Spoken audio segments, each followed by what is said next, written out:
So welcome back to the new video and इस video में आप यहाँ पे देख सकते हो हम यहाँ पे पढ़ रहे हैं मनी कंट्रोल का एक आर्टिकल जिसके अंदर बात की जा रही है यहाँ पे मेटल सेक्टर के बारे में। Steel stocks rise up to 3.7%। Chinese mills का प्रोडक्शन यानी कि इसके पीछे का रीज़न क्या है, क्यों आज टाटा स्टील अप था, क्यों आज जेएसडब्ल्यू स्टील अप था, क्यों आज निफ्टी मेटल अप था। ठीक है, तो ये रीज़न है। यहाँ पे चाइनीज जो कुछ मिल्स रहते हैं उन्होंने अपना प्रोडक्शन कम करने का डिसाइड किया है। थोड़ा सा वो अपने प्रोडक्शन पे रोक लगा रहे हैं। Margins of the Indian steel makers had been under risk earlier this year. पहले यहाँ पे रिस्क में थे। While Chinese steel companies dump cheap steel, यानी कि जो चीप क्वालिटी का स्टील रहता है, ठीक है, जो मतलब वन ऑफ दी जो चाइना जो कुछ भी मैन्युफैक्चर करता होगा उसके अंदर जो चीप क्वालिटी का, जो खराब क्वालिटी का स्टील बनता है वो इंडिया में डंप किया जा रहा था। ठीक है वो इंडिया में काफ़ी हेवी लेवल पर यहाँ पे हाई टैरिफ्स होते हुए भी डंप किया जा रहा था amid high tariffs on China. तो ये आप यहाँ पे देख सकते हो, क्योंकि मतलब क्या रहता है, इवन ये डंप रिलेटेड एक चीज़ याद आई। ठीक है, एयर इंडिया के जो एरोप्लेन्स थे जो बोइंग ने बनाए थे, तो उनके क्वालिटी इंजीनियर ने उस टाइम पे बताया था कि कुछ 5-6 प्लेन्स ऐसे बने थे जिनकी उतनी क्वालिटी अच्छी नहीं थी। उतना मतलब टेक्नोलॉजी के हिसाब से वो प्रॉपरली मतलब वर्क नहीं कर रहे थे। तो उनके यहाँ पे अथॉरिटी ने कहा था कि कोई बात नहीं, इनको दूसरे देशों को भेज देंगे। तो उसमें से मतलब 3 to 4 प्लेन्स इंडिया ने बाय कर लिए थे, एयरलाइंस इंडियन एयरलाइंस ने। ठीक है, बोइंग के एरोप्लेन्स कौन सी यहाँ पे एयरलाइंस यूज़ करके आप नीचे कमेंट में बताओ। एंड लास्ट ही मतलब कुछ दिनों पहले उनका एक्सीडेंट हुआ था। तो बैक टू यहाँ पे चीज़ें, तो ये मैं यहाँ पे इसलिए बताया क्योंकि डंपिंग रिलेटेड जो इशू है ना वो काफ़ी मेजर है। जो खराब माल, जो खराब प्रोडक्ट्स रहते हैं वो इंडिया में कई बार डंप किए जाते हैं। एंटी डंपिंग ड्यूटी भी उस पे लगाई जाती है, बट यहाँ पे उतना ज़्यादा फर्क नहीं पड़ता क्योंकि सस्ते माल के लिए यहाँ पे सस्ते प्राइस की वजह से यहाँ पे ये सारी चीज़ें होती है। एनीवेज नीचे चलते हैं एंड आप यहाँ पे देख सकते हो ये एनएससी लाइव, यहाँ पे कौन सा स्टॉक है by the way, Tata steel देखने को मिल रहा है 165 रुपीज़ के आसपास। 3.64% का तेजी यहाँ पे चल रहा है। इसके अलावा जेएसडब्ल्यू स्टील भी यहाँ पे अपसाइड पे था। And stocks of steel company search July 2 session. Okay, Tata steel, JSW steel, Jindal steel, उसके बाद स्टील अथॉरिटी ऑफ इंडिया या एसएआईएल जिसे कहते हैं, ये भी आपको 3.6% से इंक्रीज होते हुए देखने को मिल रहा है। Nifty metal was the top sector. आज यहाँ पे टॉप गेनर्स में निफ्टी मेटल देखने को मिला। 1.4% से आपको ये इंक्रीज होते हुए देखने को मिल रहा है। स्टील स्टॉक्स इनिशियली फ्लैट और slightly lower gained after a mills in Tangshan, okay, China, were directed to maintain output restrictions. ठीक है, तो ये जो कुछ भी आउटपुट देते थे मिल्स, वहाँ पे रिस्ट्रिक्शंस लगाए गए हैं। अकॉर्डिंग टू सीएनबीसी टीवी 18, यहाँ पे इन्होंने ये चीज़ रिपोर्ट की है, सिटिंग ब्लूमबर्ग रिपोर्ट। तो उन्होंने ब्लूमबर्ग के रिपोर्ट से यहाँ पे ये चीज़ें उठाई है।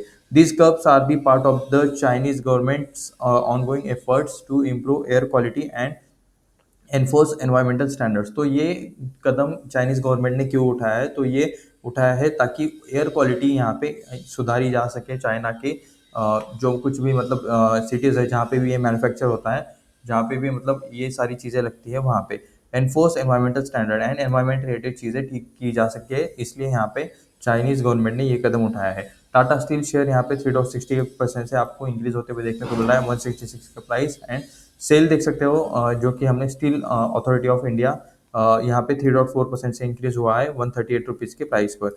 उसके बाद जेएसडब्ल्यू स्टील देख सकते हो 2.78% से इंक्रीज हुआ है 1058 रुपीज़ के प्राइस पे। जेएसपीएल देख सकते हो 2.18% से इंक्रीज हुआ है 972 के प्राइस पर। उसके बाद यहाँ पे Tangshan in north eastern China is known as the cradle of modern Chinese industry. Okay, जो कि मतलब यहाँ पे कह सकते हो कि यहाँ पे शायद मैन्युफैक्चरिंग इस मेटल रिलेटेड ज़्यादा होती होगी। Serves as the country steel production hub earlier this year. Indian steel maker, okay, country steel production hub, यानी कि चाइना का स्टील प्रोडक्शन हब आपको यहाँ पे तंगशान में देखने को मिल रहा है। नॉर्थ ईस्टर्न चाइना में ये पार्ट आता है।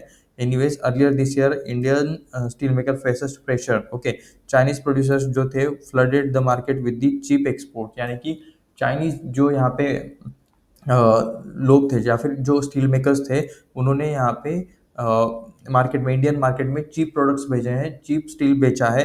एंड क्योंकि प्राइस भी उसका कम रहा होगा, तो उसके वजह से यहाँ पे हमारे इंडिया में मेंटेलिटी क्या है कि मतलब प्राइस सेंसिटिव काफ़ी चीज़ें बहुत है। तो अगर सस्ता मिल रहा है तो मतलब लोग, सस्ता मिल रहा है इसीलिए लोग चाइनीज़ प्रोडक्ट ले लेते हैं। तो इस वाली चीज़ की वजह से आप यहाँ पे देख सकते हो कि उन्होंने मतलब अच्छा खासा शायद इंडियन मार्केट में डंप किया होगा। Promoting prompting India to impose 15% safeguard duty.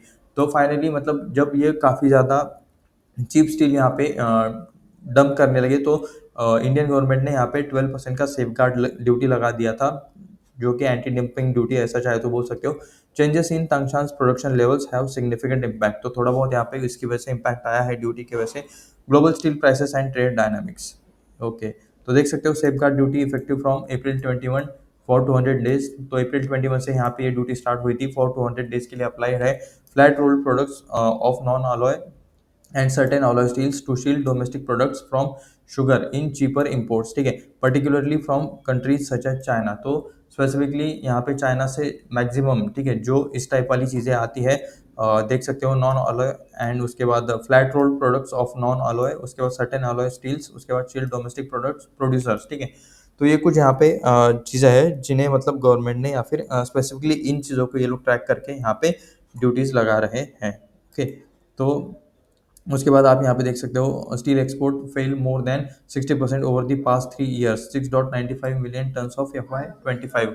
FY25 में ये जो एक्सपोर्ट रहता है इंडियन स्टील एक्सपोर्ट, वो आपको 60% से डिक्रीज होते हुए देखने को मिला है, after picking at 18.51 millions. Okay, FY22 में ये मतलब काफ़ी इंक्रीज हो गया था, काफ़ी पिक पर था, ऐसा यहाँ पे इनका कहना है।